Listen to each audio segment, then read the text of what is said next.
नमस्कार दोस्तों, मैं राकेश रंगेल। आप सभी लोगों का मेरे YouTube चैनल में स्वागत है। आशा करता हूं कि ये वीडियो आप लोगों के लिए बहुत ही महत्वपूर्ण साबित हो। इसी उद्देश्य से मैं आप लोगों के लिए एक नया वीडियो बना कर ले आया हूं, जिसका टॉपिक जो है त्रिकोणमिति। अगर हम बात करते हैं त्रिकोणमिति का दोस्तों, तो त्रिकोणमिति जो है हमारे पढ़ाई जीवन से लेकर हमारे भौतिक जीवन तक, यहाँ तक हम देखते हैं तो यहाँ पर त्रिकोणमिति का उपयोग करते हैं। जैसे हम लोग बात करते हैं एक कुतुब मीनार की ऊंचाई ज्ञात करना है, या हम वो देखते हैं एक मोबाइल टावर का, तो इसको क्या करते हैं हम इसी माध्यम से त्रिकोणमिति और पाइथागोरस प्रमेय के माध्यम से हम लोग उसका ऊंचाई और दूरी नाप सकते हैं। तो हम इसी टॉपिक के बारे में हम आज चर्चा करेंगे। आखिर वास्तविक में त्रिकोणमिति होता क्या है, त्रिकोणमिति का जो क्या है भूमिका क्या है, उसका क्या है संपूर्ण परिचय इसी वीडियो के माध्यम से आपको बताने वाला हूँ। तो मैं आशा करता हूँ कि आप ये वीडियो आप लोगों को बहुत अच्छा लगे, इसीलिए मैं इसी उद्देश्य से मैं आप लोगों के लिए एक नया वीडियो लेकर आया हूँ। आप लोग मेरे चैनल में बना रहे, मेरे वीडियो को बिना स्किप किए पूर्ण रूप से आप देखें। तो अब हम बात करते हैं त्रिकोणमिति का संपूर्ण परिचय। तो यहाँ पर देखो त्रिकोणमिति, अगर हम बात कर रहे हैं त्रिकोणमिति, तो त्रिकोणमिति यानी कि ट्रिग्नोमेट्रिक कहेंगे या त्रिकोणमिति। अगर त्रिकोणमिति अगर बात कर रहे हैं तो त्रिकोणमिति में भी तीन शब्द है। एक त्रि का मतलब होता है तीन, और दूसरा है कोण का मतलब क्या होगा, कोण ही हुआ। और उसके बाद है मिति का मतलब होता है माप या मापना, यानी कि तीन कोणों का माप। अगर हम इंग्लिश का बात करते हैं ट्री मतलब होगा थ्री यानी कि तीन। गौन मतलब क्या होगा, गौन मतलब भुजाएं, यानी कि बाहरी भुजा। तो त्रिभुज में कितना भुजा रहता है, तीन, यानी कि ये भुजाएं। और मैट्रिक मतलब यही होगा माप। अर्थात हम त्रिकोणमिति की अगर बात करते हैं तो त्रिकोणमिति में तीन कोणों का माप हो या तीन भुजाओं, इसी विधि के द्वारा हम उसका मापन ज्ञात करते हैं। तो इस प्रकार से हमको कितना, तीन कोण और क्या है, तीन भुजाएं, इन सभी का मापन हम त्रिकोणमिति के द्वारा किया जा सकता है।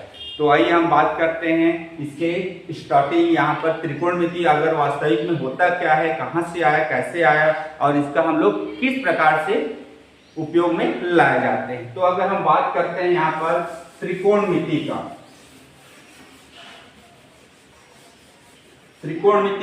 तो त्रिकोणमिति क्या है, एक त्रिभुज है। अब हमारे दिमाग में आ गया कि त्रिभुज तो कई प्रकार के त्रिभुज होता है। ऐसा भी होगा, समबाहु त्रिभुज होगा, द्विसमबाहु त्रिभुज होगा, न्यून कोण त्रिभुज होगा, अधिक कोण त्रिभुज होगा। इस प्रकार से बहुत सारा त्रिभुज है, ऐसे बहुत सारा त्रिभुज है। पर दोस्तों अगर हम त्रिकोणमिति की बात करते हैं तो ये सभी जो त्रिभुज है वो इसमें लागू नहीं होता। अगर हम उपयोग में लाते हैं तो इसके लिए क्या करते हैं, अगर हम न्यून कोण त्रिभुज का या अधिक कोण त्रिभुज का उपयोग में लाते हैं तो इसके लिए हम यहाँ पर कहीं ना कहीं इसको आगे खिसकाकर या इसको आगे खिसकाकर या यहाँ पर एक लंब डालकर, कर्ण पर एक लंब डालकर यहाँ पर क्या करते हैं 90 डिग्री का कोण बनाते हैं, तभी जाकर हमारा ये त्रिकोणमिति यहाँ पर फार्मूला लागू होते हैं। तो मेरे कहने का मतलब ये है कि त्रिकोणमिति समकोण त्रिभुज पर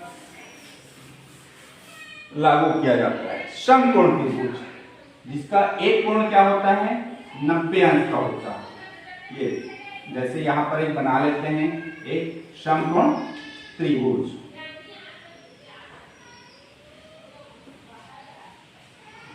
ये हमारा मान लो जाइए एक समकोण त्रिभुज है, ठीक।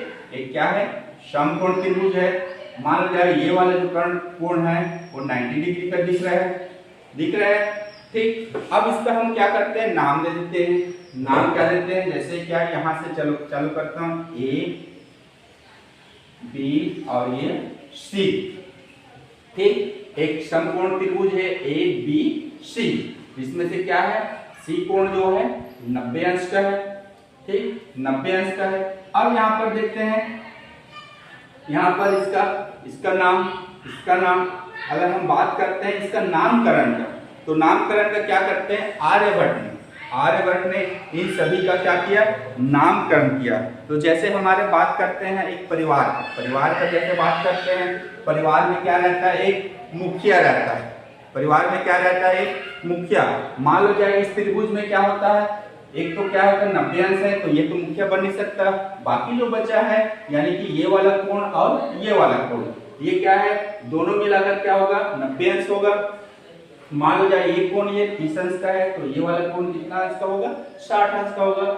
मान लो जाए ये क्या है, एक कोण 40 अंश का है, तो ये वाला कोण क्या होगा, 50 अंश का। यानी कि दोनों का योग क्या होना चाहिए, 90 अंश होना चाहिए, क्योंकि ये 90 अंश है, यानी कि कुल मिलाकर 180 अंश होना चाहिए। तो अभी आप बात करते हैं, अगर हम त्रिकोणमिति लेते हैं तो किसी एक को क्या करते हैं, मुखिया बनाते हैं। जैसे परिवार में एक रहता है जो मुखिया का काम करता है, वैसे ही यहाँ पर क्या करना पड़ेगा, एक को हमको मुखिया बनाना पड़ेगा। जैसे ए को मुखिया बना लेते तो ए के सापेक्ष ऐसे लिखे, ए मुखिया मान कर लिखे। अगर हम इसको न मान सके तो यहाँ पर एक क्या करते हैं, कोण बना लेते हैं, जिसका मान क्या लेते हैं, थीटा। थीटा का मान जो है कुछ भी हो सकता है, जैसे 40 अंश हो, 50 अंश हो, 60 अंश हो, 90 अंश हो। 90 अंश तो नहीं होगा, क्योंकि 90 अंश तो यही रहेगा, 90 से कम ही रहेगा, ठीक है, 90 से कम ही रहेगा। थीटा का मान जो रहेगा यहाँ पर तो 90 से कम रहेगा, यानी कि इसका मान जो है परिवर्तनीय है। अब इसके अब हम बात करते हैं नामकरण का। नामकरण कैसे, तो यहाँ पर अगर देखेंगे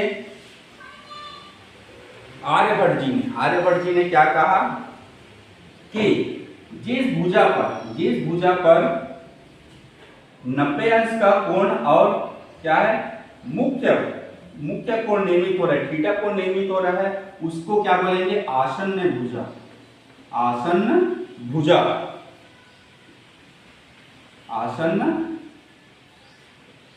भुजा।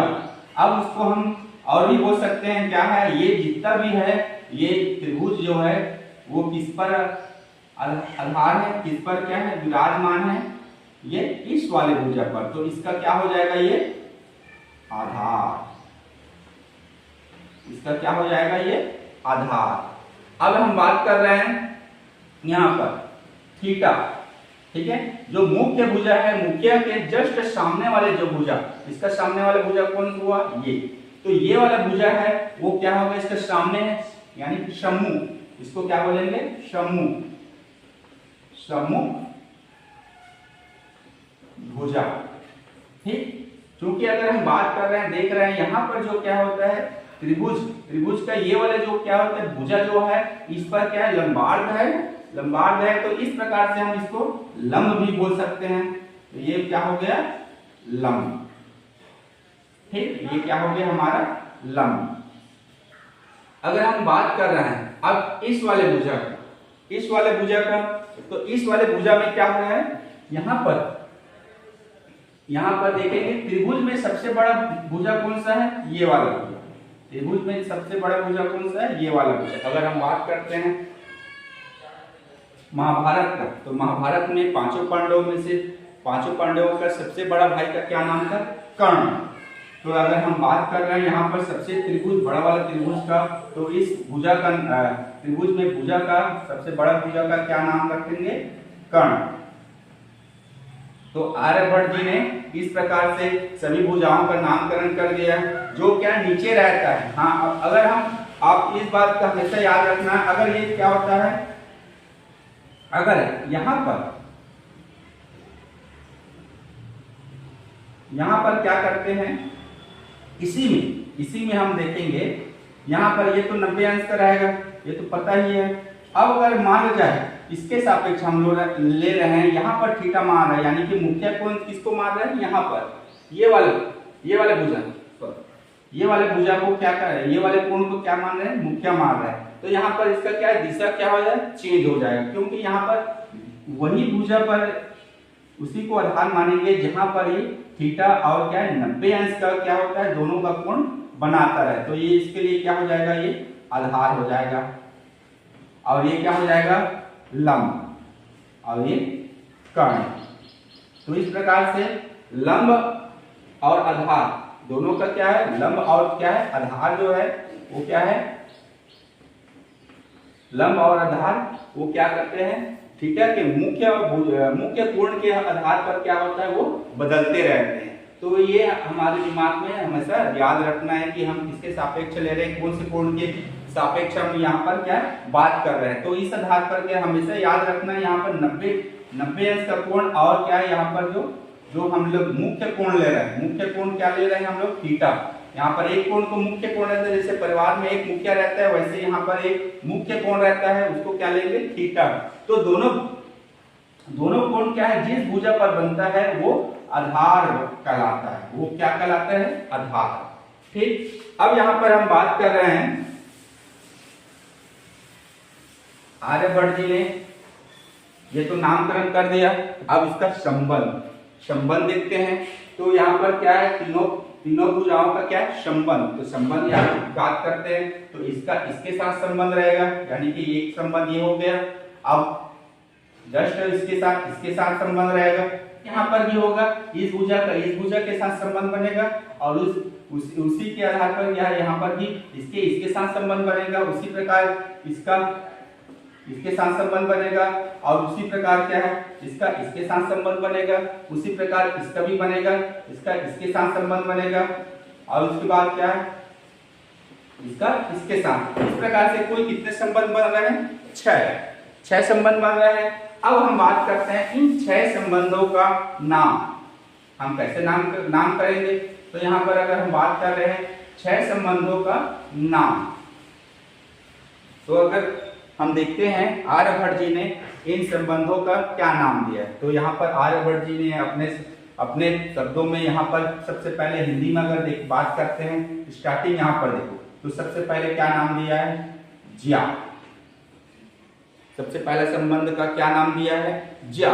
उसके बाद कोज्या, उसके बाद क्या नाम दे दिया है, स्पर्शजा। उसके बाद है कोटि स्पर्शजा,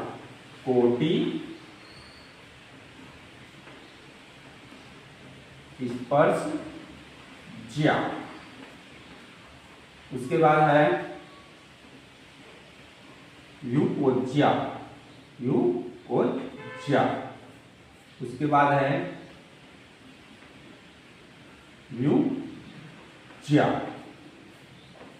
अब ये जो नाम जो है आप लोगों को अटपटा सा लग रहा होगा, ये जो नाम जो है आप लोगों को अटपटा सा लग रहा होगा, क्योंकि ये हिंदी में नाम है, हम लोग क्या हिंदी में नाम पढ़े नहीं, ऐसे आपको लग रहा है दिमाग में। अब इसको क्या कर दिया, इसका नाम को इंग्लिश, जैसे कि जो शब्द आपको समझ में आ जाए उसी शब्द में आप याद किए करें, उसी शब्द में अपने दिमाग में रखा करो।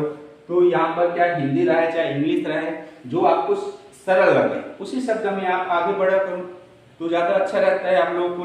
तो यहाँ पर अगर हम बात करते हैं ज्या, तो ज्या को आप क्या कर दिए, इंग्लिश लिखते हैं, इसका इंग्लिश में नाम लिखते हैं। तो ज्या का क्या हो जाएगा, शाइन। और उसके बाद इसका क्या हो जाएगा, को शाइन।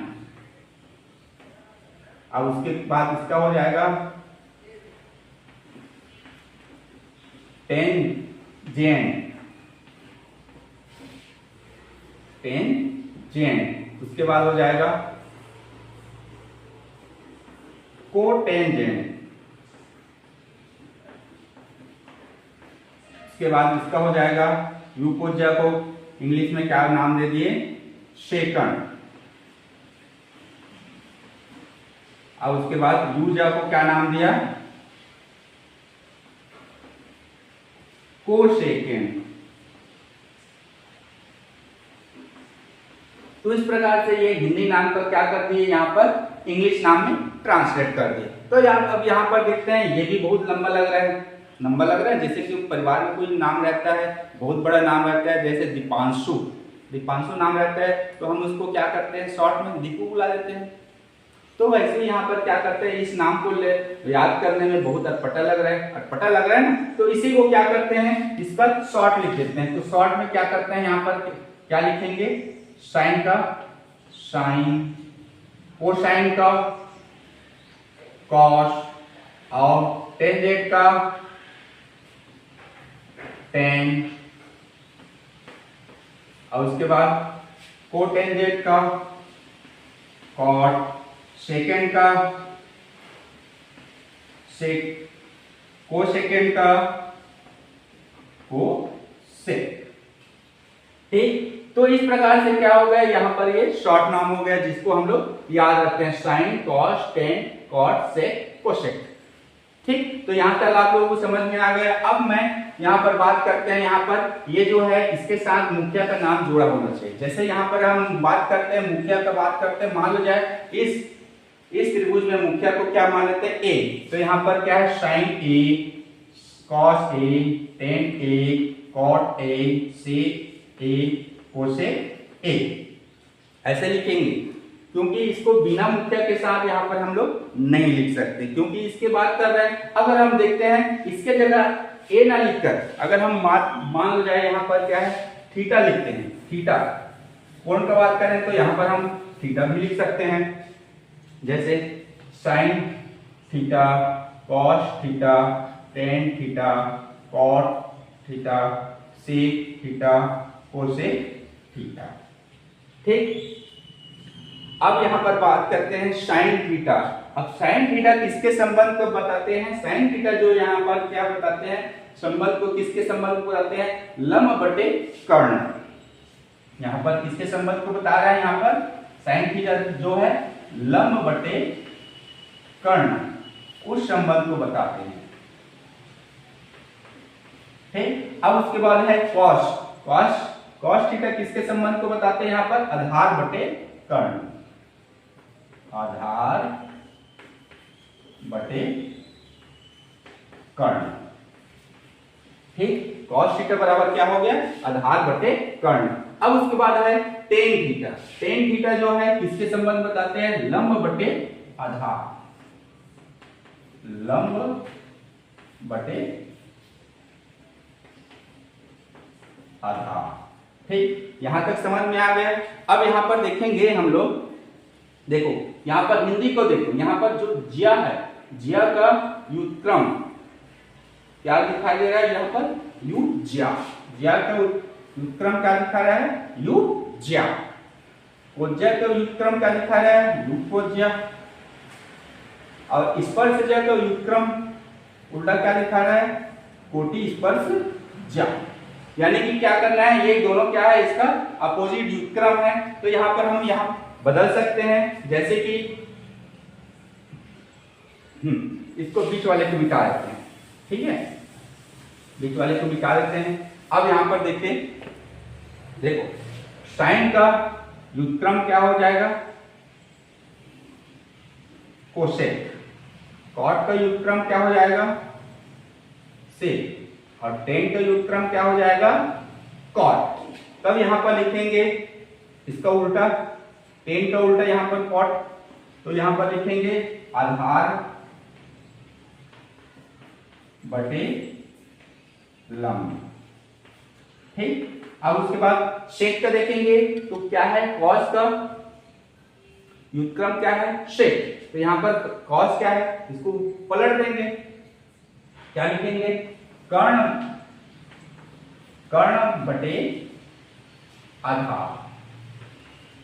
ठीक, अब उसके बाद यहां पर देखेंगे कोसेक, कोसेक, तो कोसेक क्या है, साइन का व्युत्क्रम क्या है, कोसेक। तो यहां पर हम यहां लिख सकते हैं, इसका उल्टा करेंगे,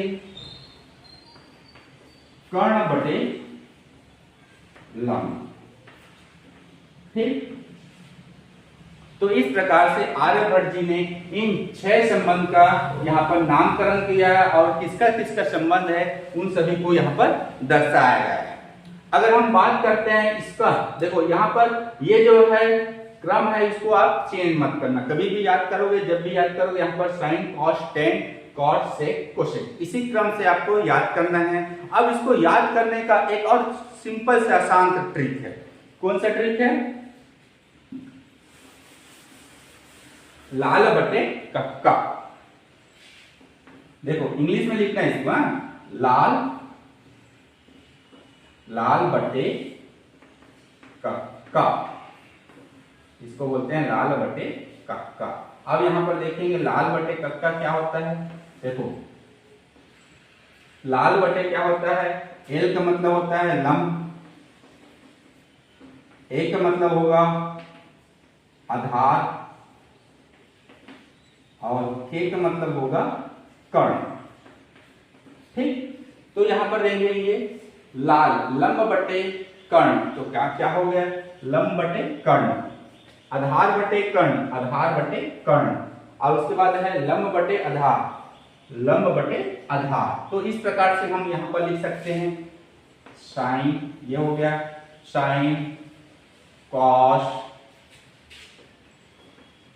टेन, ठीक है, साइन कॉस टेन। अब जस्ट इसको उल्टा कर देंगे, टेन का उल्टा क्या हो जाएगा, कॉट, और इसका उल्टा क्या हो जाएगा, कॉस का उल्टा सेक, और साइन का उल्टा कोसेक, कोसेक। इसको क्या पढ़ेंगे, इधर से पढ़ेंगे ना, कॉस का उल्टा, कॉट का उल्टा क्या हो जाएगा, आधार बटे लंब, सेक का उल्टा क्या हो जाएगा, कर्ण बटे आधार, और कोसेक का उल्टा क्या हो जाएगा, कोसेक के लिए क्या हो जाएगा, सूत्र क्या हो जाएगा, कर्ण बटे लंब। तो इस प्रकार से हम यहाँ पर शॉर्टकट में हम लोग याद कर सकते हैं। पर दिमाग में यही आता है कि ये sine cos tan cot sec cosec क्यों आया, कैसे आया। तो यहाँ पर हमको जब तक इसका भूमिका पता नहीं रहेगा तब तक हमको याद नहीं होगा कि ये आया क्यों है, और हमारे दिमाग से वो उतरता ही जाएगा। तो इसलिए हमको सबसे पहले इसका भूमिका याद रखना है कि ये कहाँ से आया, कैसे आया। तो आर्यभट्ट जी ने इन सभी का नामकरण किया है, जिसके आधार पर हम यहाँ पर क्या है इसका नाम लेते हैं, और अन्य प्रकार से जो भी गतिविधि रहता है, जो भी गणित का सवाल रहता है, उसको हम लोग सरल करते हैं। अब यहाँ पर देखेंगे, देखो इसको याद रख लिए, यहाँ पर साइन का उल्टा कॉस है, कोसेक है, तो इसको याद रख लिए। तो ये सभी को व्युत्क्रम बता रहे हैं, व्युत्क्रम के आधार पर हम लोग कई सारे सूत्र क्या क्या करते हैं, निकाल सकते हैं, याद रख सकते हैं। जैसे कि यहाँ पर हम देखते हैं इस समकोण त्रिभुज में, ठीक है, इस समकोण त्रिभुज में देखेंगे, समकोण त्रिभुज में हम यहाँ पर क्या है सूत्र निकालेंगे, यहाँ पर सूत्र का फार्मूला लिखेंगे। तो यहाँ पर क्या है, देखो बहुत सारे सूत्र है जो यहाँ पर आपको याद करने की जरूरत नहीं पड़ेगी।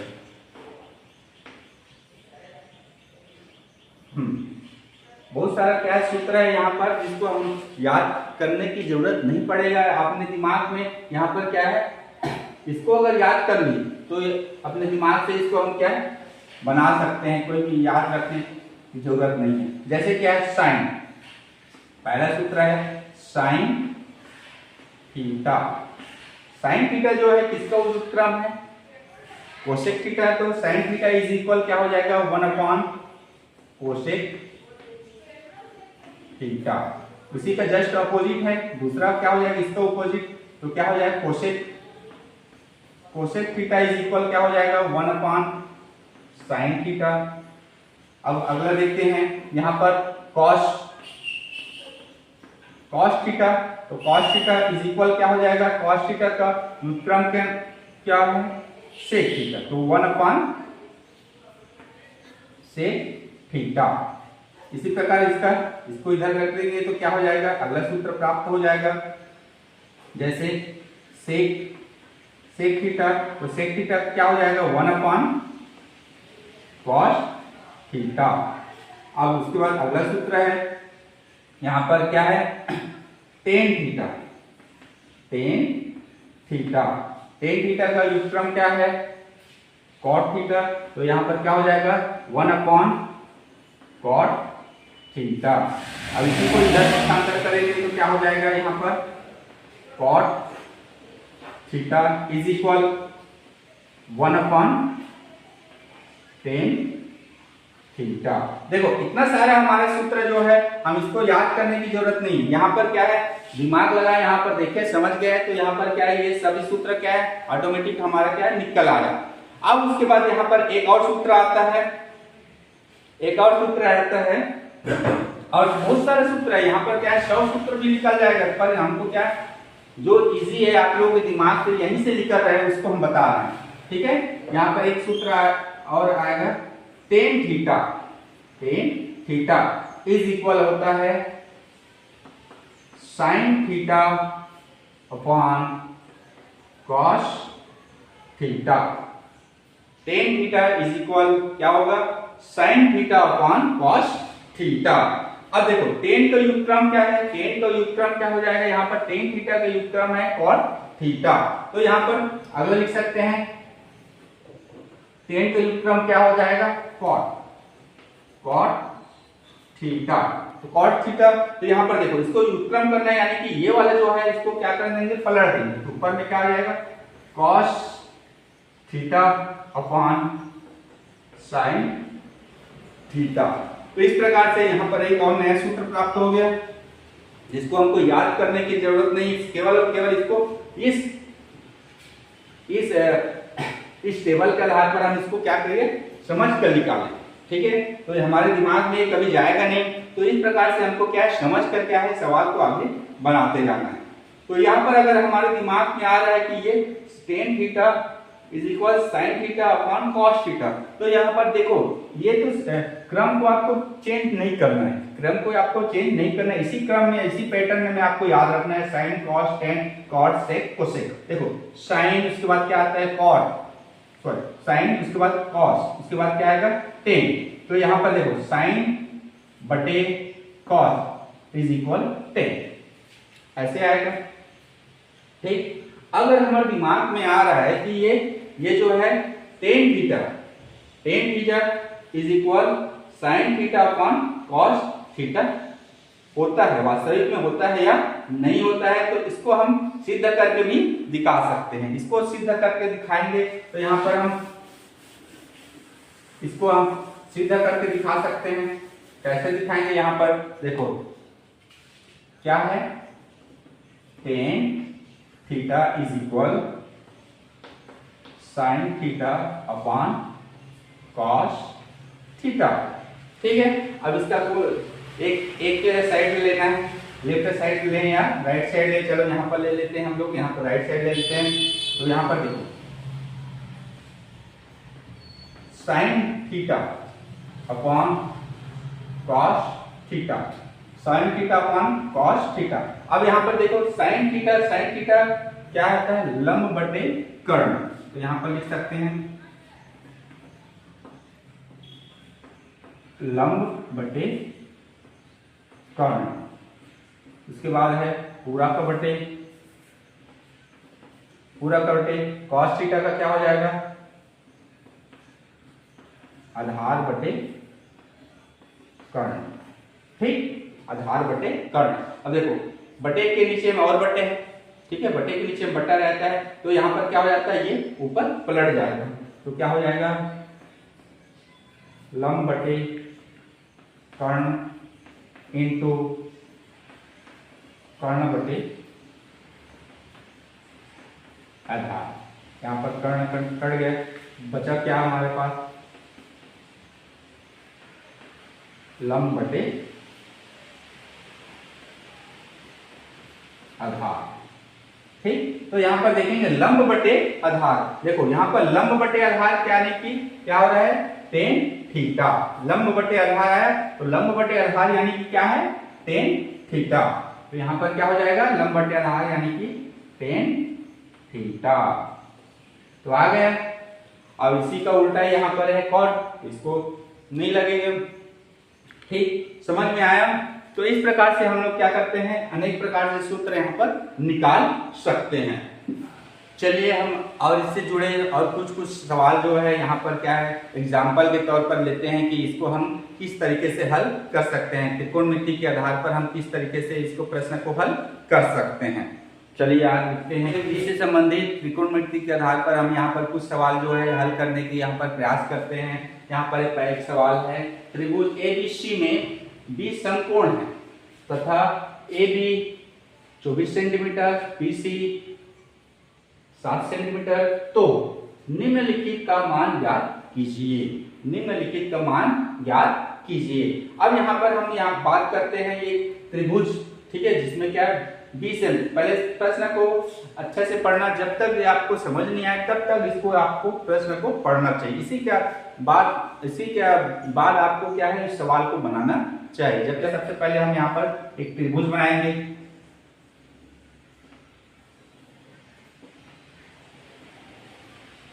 ये हाँ, यहाँ पर एक त्रिभुज बन गया है जिसमें क्या बी समकोण है। तो यहाँ पर समकोण क्या दिख रहा है, यहाँ पर दिख रहा है, इसको क्या मान लेते हैं बी। इसको क्या मान लिए बी। अब यहाँ पर नामकरण करेंगे, चलो ए बी और ये सी, ए बी और सी, ए बी और सी। तो यहाँ पर क्या है नामकरण भी कर लिए, ठीक है। अब यहाँ पर दिया गया है ए बी बराबर कितना सेंटीमीटर है, ए बी बराबर है यहाँ पर 24 सेंटीमीटर। उसके बाद है बी सी बराबर बी और सी, बी सी बराबर क्या है कितना सेंटीमीटर, 7 सेंटीमीटर, ठीक है, 7 सेंटीमीटर। तो हमको क्या करना है यहाँ पर इन सभी का मान ज्ञात करना है। चूंकि अगर हम बात करते हैं इन सभी में पाइथागोरस प्रमेय के आधार पर हम देखते हैं यहाँ पर अगर कोई भी त्रिभुज में दो भुजाओं का मान दिया गया है तो हम उसको क्या करते हैं पाइथागोरस प्रमेय के आधार पर तीसरी भुजाओं का मान ज्ञात कर सकते हैं, ठीक है। तो बाबा पाइथागोरस प्रमेय के आधार पर देखते हैं पाइथागोरस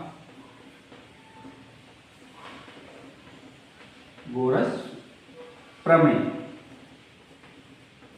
पाइथागोरस प्रमेय क्या बताता है, कर्ण का वर्ग, ठीक है, कर्ण का वर्ग इज इक्वल आधार का देखेंगे। अब चूंकि यहां पर देखो, यहां पर क्या है एक कोण को क्या है मुख्य मानेंगे, ठीक है, एक कोण को मुख्य मानेंगे, परंतु अभी यहां पर क्या है हम यहां पर हम इसका मान ज्ञात कर रहे हैं। तो यहाँ पर अगर हम बात करते हैं यहाँ पर कर्ण, तो कर्ण क्या लिखिए AC, AC स्क्वायर, लंब क्या हो जाएगा AB धन BC स्क्वायर, ठीक है। अब यहाँ पर इसका तो मान पता नहीं है तो यहाँ पर लिखेंगे इसका मान रखेंगे, क्या हो जाएगा 24 centimetre square plus 7 centimetre square. अब इसको हल करेंगे और तो क्या हो जाएगा, यहाँ पर अगर देखते हैं यहाँ पर इसका मान रखते हैं। अब यहाँ पर 24 के स्क्वायर प्लस 7 के स्क्वायर, अब यहाँ पर 24 के स्क्वायर में कितना आ जाएगा 575 धन इसका क्या हो जाएगा 49, ठीक है। अब इन दोनों को जोड़ते हैं तो कितना हो जाएगा 625। अब यानी कि AC स्क्वायर इज इक्वल क्या हो जाएगा 625। अब जैसे ही यहाँ पर स्क्वायर इसको इधर पक्षांतर करते हैं तो क्या हो जाता है रूट हो जाता है। तो AC इज इक्वल क्या हो जाएगा अंडर रूट 625। इसको हल करेंगे तो क्या हो जाएगा 25 सेंटीमीटर, क्योंकि ये सेंटीमीटर है तो इसको हल करेंगे क्या आ जाएगा 25 सेंटीमीटर। तो इस प्रकार से इसका मान ज्ञात हो गया। इसका मान कितना आया 25 सेंटीमीटर। तो इस आधार पे हम तीनों पाइथागोरस प्रमेय के आधार पर क्या किया, हम तीनों भुजाओं का मान ज्ञात कर लिए। अब इसके बाद हम बढ़ते हैं आगे सवाल की ओर, ठीक है, इसको मिटा देते हैं। अब बढ़ते हैं सवाल की ओर।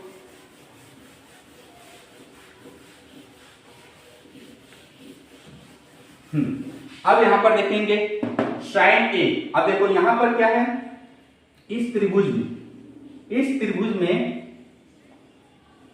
में क्या मान दिया है, इस त्रिभुज में ए भुजा एक कोण को क्या नाम दिया है मुखिया। तो ये क्या हो जाएगा मुखिया हो जाएगा, इसके लिए मुखिया हो गया। तो मुखिया हो गया, तो ये वाला क्या हो जाएगा इसका, ये क्या हो जाएगा मुखिया, और क्या रहेगा 90 अंश से जिस भुजा पर क्या है दोनों कोण बन रहा है तो उसको क्या मानते हैं हम लोग आधार। तो ये क्या हो जाएगा इस प्रकार से आ जाएगा। ठीक है, तो यहाँ यहीं पर लिख लेते हैं, इसके लिए क्या हो जाएगा ये आधार, ये हो जाए आधार। तो इसके सम्मुख जो रहेगा ये क्या हो जाएगा लंब, और ये क्या हो जाएगा कर्ण। ठीक है, तो साइन ए इज इक्वल क्या हो जाएगा, sine A is equal, sine A is equal क्या हो जाएगा, अब यहां पर देखेंगे लंब बटे कर्ण, तो क्या हो जाएगा 7 सेंटीमीटर। ठीक है, लंब कौन सा होगा ये रहेगा, तो ये वाला भुजा, और उसके बाद बटे क्या हो जाएगा कर्ण, तो क्या हो जाएगा 25 सेंटीमीटर। ठीक है, इसका मान ज्ञात हो गया। अब उसके बाद क्या है cos A, cos A, cos ए, तो इसका क्या हो जाएगा कॉस ए आधार बटे कर्ण। तो यहां पर कॉस ए क्या होता है, कॉस ए का मतलब होता है आधार बटे कर्ण। तो यहां पर आधार कौन से रहेगा, ये वाला भुजा है वो आधार रहेगा 24 सेंटीमीटर बटे 25 सेंटीमीटर, यहां पर हो गया। अब उसके बाद अगला आता है, ये पहला हो गया, अब उसके बाद दूसरा आता है साइन सी और कॉस सी का मान ज्ञात करना है। अब देखो यहाँ पर क्या है चेंज हो जाएगा, चेंज क्या हो जाएगा, यहाँ पर सी, यहाँ पर मुखिया किसको मान लिया है सी, सी कोण को मुख्य मान लिया, यानी कि ये वाला कोण को मुख्य मान लिया। तो यहाँ पर साइन सी का देखेंगे तो इसके जगह में ये क्या हो जाएगा, इसके लिए क्या हो जाएगा ये आधार हो जाएगा, इसके लिए क्या हो जाएगा ये आधार। अब इसके बाद सम्मुख भुजा कौन सा है ये वाला, तो ये क्या हो जाएगा इसके लिए ये लंब, कर्ण का सेम रहेगा।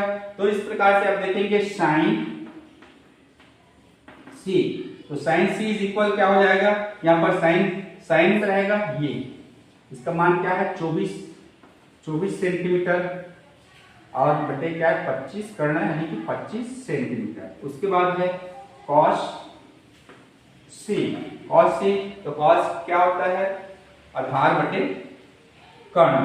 तो यहाँ पर क्या हो जाएगा आधार क्या है, आधार इसके लिए क्या हो जाएगा 7 बटे 25। ठीक, तो इस प्रकार से हम क्या कर सकते हैं, इन सभी का मान क्या है हम लोग ज्ञात कर। तो मैं आशा करता हूँ आप लोगों को ये वीडियो अच्छा लगा हो, तो मेरे चैनल को सब्सक्राइब के बेल आइकन को प्रेस करें, ताकि मैं जब भी आप लोग की ये वीडियो बनाऊं तो आपके पास जल्द से जल्द पहुंच जाए। और साथ ही साथ में आप लोग मेरे वीडियो में बना रहे, क्योंकि इससे संबंधित फिर मैं और नया वीडियो बना रहा हूँ। इसका जो मान है यहाँ पर, जैसे इसका थीटा का मान हम लोग लिखते हैं, तो थीटा का मान कैसे ज्ञात करते हैं, और इसके संबंध में बहुत सारा जो है पूरा कोण है या और अन्य प्रकार से जो है वो क्या है, मैं आगे वीडियो आपको बनाकर भेजता रहूँ।